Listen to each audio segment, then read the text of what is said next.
Justice League is the newest film within the DC Cinematic Universe, or DC Extended Universe as they're calling it, and the Justice League is pretty much the Avengers of this universe. Now, the making of this film has been through a lot between the studio trying to make this film as great as possible, given that their last couple of films, with the exception of Wonder Woman, have been polarizing, and Wonder Woman kicked ass over the summer. Director Zack Snyder had to leave post-production of this film for the untimely suicide of his daughter. And so director Joss Whedon, who actually directed The Avengers, steps in to finish the film. And if the production of this film wasn't crazier enough, they had to bring in not only Joss Whedon had to do extensive reshoots, but he had to do extensive reshoots for Henry Cavill to digitally remove the mustache that he was contractually obligated to not shave off because he needed that mustache for the production of Mission Impossible 6. But outside of all that, there's a lot riding on this film. Like I loved Wonder Woman, but to me, Justice League, that was going to be really the final verdict as to what we can expect from this universe moving forward. So let's get into it. So the villain Steppenwolf, he comes in and he goes in trying to collect 3 mother boxes to use to take over the world. And so Ben Affleck in Wonder Woman, still dealing with the death of Superman in Batman vs. Superman. Spoiler alert if you haven't seen that film, but the film has been out for over a year now. If you haven't seen that film, well, oh well. But because Steppenwolf is a threat to this world, Batman and Wonder Woman assemble, this ain't Marvel.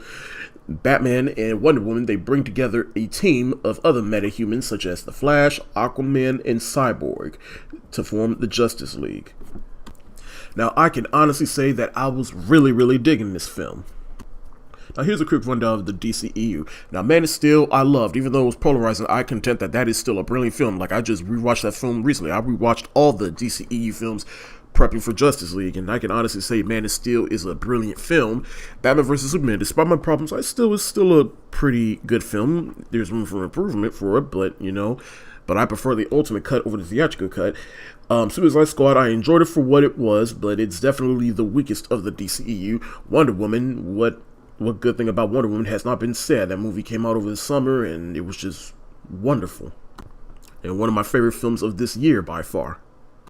But for Justice League, I really was digging it. Now, what I liked about this film is, I feel like DC, they finally got it right. They balanced out, it was dark when it needed to be dark, and it was light when it needed to be light, and I don't know how they pulled it off. I don't know if either Zack Snyder, he finally listened to fans and finally tone back some of the dark elements of this film, or maybe Joss Whedon has more of an influence over this film than we're led on to believe. But whatever the case is, it was a good blend of the two.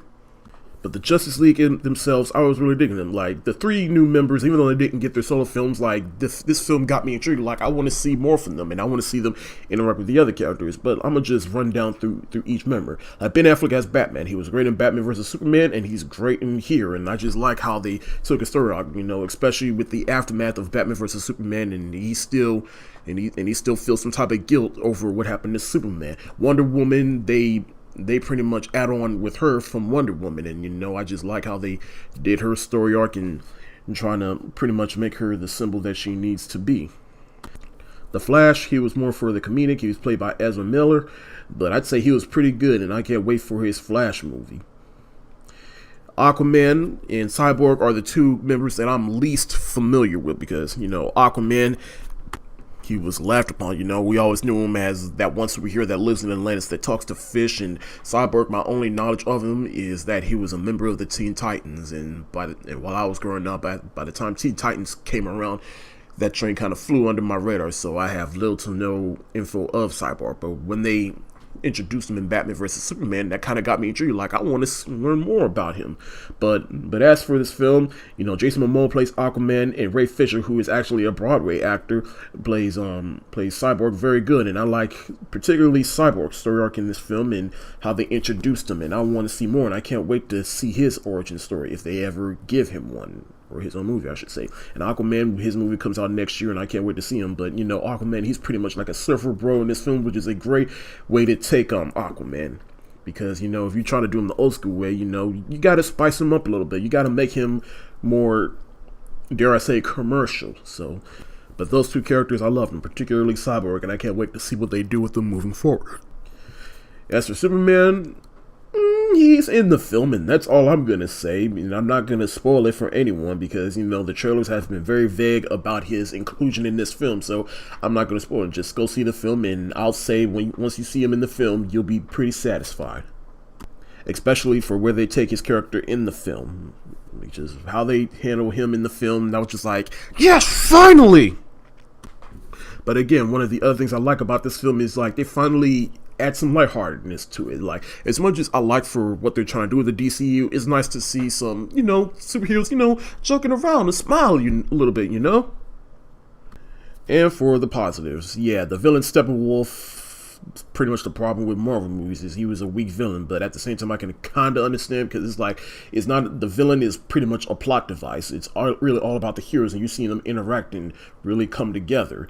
But the way they handled the villain could have been better, and especially since he's a big CGI character, looks like a video game character, and it kind of took everybody out the movie for a little bit. I can understand that. Well, it kind of took it off from me, but again, it's just all about the team in this film.